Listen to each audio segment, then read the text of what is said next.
사무엘하 13장 34절에서 39절 말씀 교독합니다. 오늘 말씀은 압살롬이 다윗을 피해 도망하는 것을 내용으로 하고 있습니다. 먼저 왕자들이 무사히 돌아왔습니다. 34절 35절 말씀입니다. 압살롬의 칼날을 피해 왕자들이 도망하였다가 무사히 왕궁으로 돌아왔습니다. 요나답의 말대로 왕자들은 무사했던 것입니다. 요나답이 자신의 말대로 되었다고 자랑합니다.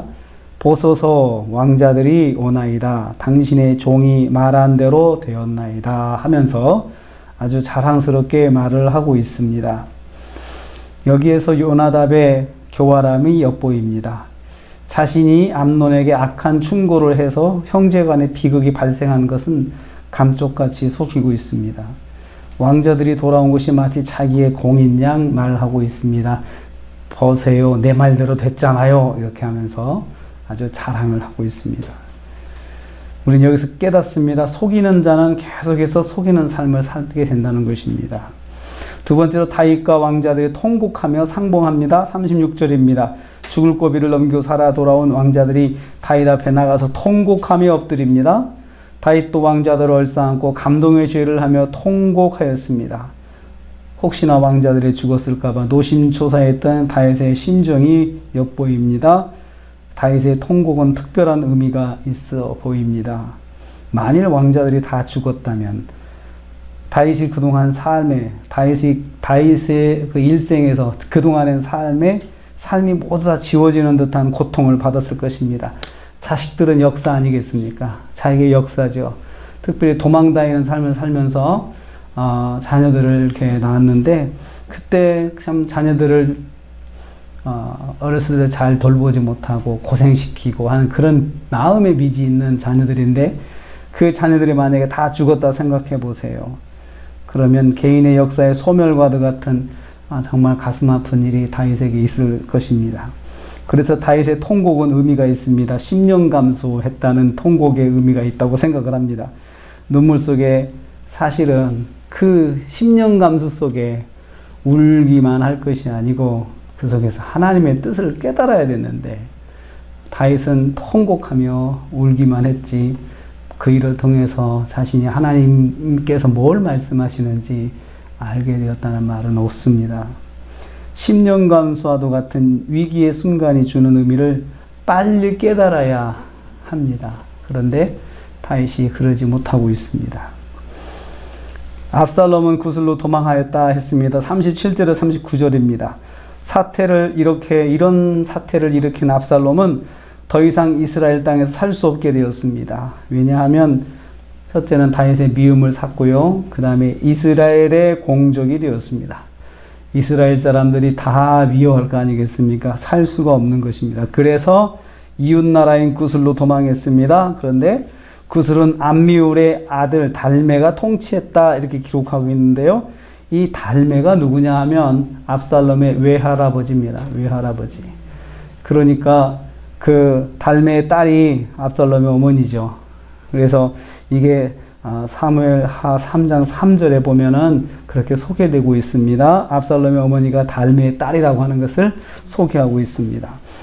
그렇다면 이제 다윗의 마음은 어땠을까요?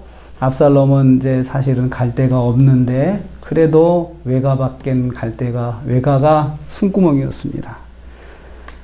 압살롬의 사연을 듣고 압살롬을 이해해 줄 사람들은 외가밖에 없었던 거죠.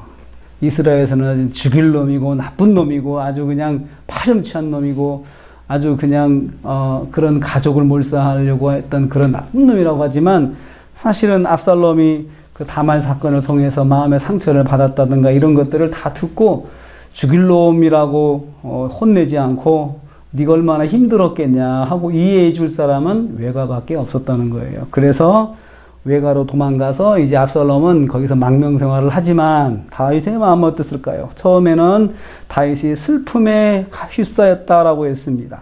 날마다 아들로 말미암아 슬퍼했다라고 했습니다. 그의 아들로 말미암아 암논 죽은 것 때문에 슬퍼했죠.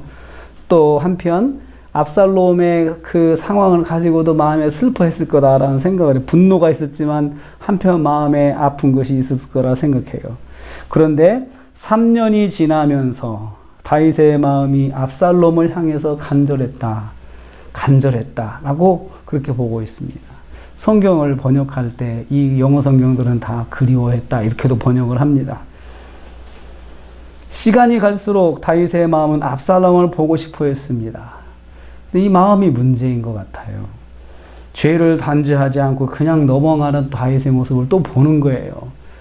그러니까 그런 범죄를 저지른 압살롬을 어떻게 하든 가서 소환을 받아야 되거든요. 내놔라, 압살롬 내놔라 해야 되는데 그 압살롬을 그렇게 하지 못하고 그냥 시간이 지나면서 오히려 그 아들을 그리워하는 다윗의 마음을 보게 됩니다. 단죄하지 못한 죄는 또 다른 죄악을 태동하게 되는데 또 우리는 이것을 또 보게 될 것입니다. 단죄를 안 하니까 죄가 또 죄를 낳게 되는데 점점 죄가 장성을 하게 되는 것이에요. 보이지 않는 가운데 압살롬의 마음의 죄악이 더 커지고 더 커지는 시작점이 바로 여기가 되고 있습니다. 오늘도 우리가 하루를 시작합니다. 하루를 시작하면서 깨닫습니다. 또 기도하기를 원합니다. 우리가 속이는 사람은 자꾸 속이게 된다는 거죠. 속이는 어떤 죄악을 단죄하거나 매듭을 짓고 잘못되었다고 회개하고 이런 정리하지 못하고 계속 그 죄를 놔두면 죄가 또 죄를 낳게 된다는 거예요. 그래서 참 그런 문제를 잘 다뤄야 된다 생각해요. 집안의 어른일수록 그런 문제를 단호하게 잘 다루고 해야 그 다음에 새로운 문제가 생기지 않고 또 가정이 평안할 수 있는데 다윗이 어찌된 일인지 다윗이 그걸 못하고 있어요. 나이를 먹으면서 다윗이 이렇게 참 그런 면을 보여주고 있습니다. 오늘 하루 저희들 말씀 앞에 우리가 순종하면서 조금이라도 잘못된 거 단호하게 먼저 내 자신에게 단호해야 되겠습니다. 그래야지 내 자신에서 또 다른 것들이 나오지 않도록 남을 비판하고 남을 단죄하기 전에 내가 나에 대해서 철저하게 잘 영적인 관리를 해서 오늘 하루 승리하시는 저와 여러분 되시기를 주님의 이름으로 축복합니다. 기도하겠습니다. 하나님 감사합니다.